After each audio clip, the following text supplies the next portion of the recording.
Hello, David Leadbetter here with an Odyssey roll call. Here we are at the Odyssey putting studio at Champions Gate in Orlando, Florida. And we have all our selection of putters here for people to try. But today I want to talk to you about green reading. I mean, obviously we're indoors here. It's a lot easier on a mat which doesn't have much break to it. But green reading really is an art. I mean, there are lots of systems out there like aim point and all sorts of things. But I'm going to give you a couple of simple thoughts about how to read greens. Essentially, if you were to walk on the green and you had a bucket of water and you were to throw it on that green, which way would that water run? That gives you an idea of the slope. Now, there's obviously the slope, there's grain on certain greens, so you have to take that into account because it's so important. Most golfers really under-aim by about half on average.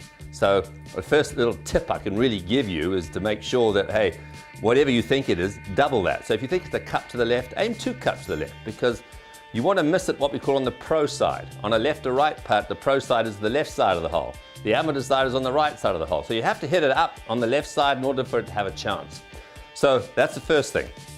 Secondly, you've got to make sure that you look at the grain.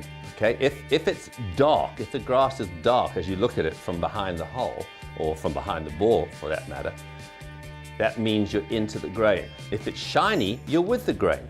So these are factors you have to take into account. And then the final thing you want to do is to make sure that if you do feel it's going to break, pick your point, aim at that point. It's not like you're aiming at the hole and trying to pull the putt if you have a left or right putt, which by the way, for most amateur golfers, the left or right putt, if you're a right-handed golfer, is more difficult. So you need to practice those for sure. And that really is the final thing. Practice breaking putts. If you practice breaking putts, you'll start to see the line. In the end, it's all instinct. Great putters, yes, they have a good feel for the distance, but essentially they're able to read the greens. You might get a caddy to help you if you're lucky to have a caddy with you.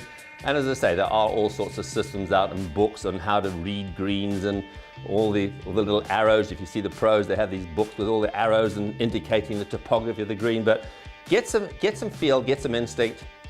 And the biggest thing I can suggest is actually practice those breaking putts.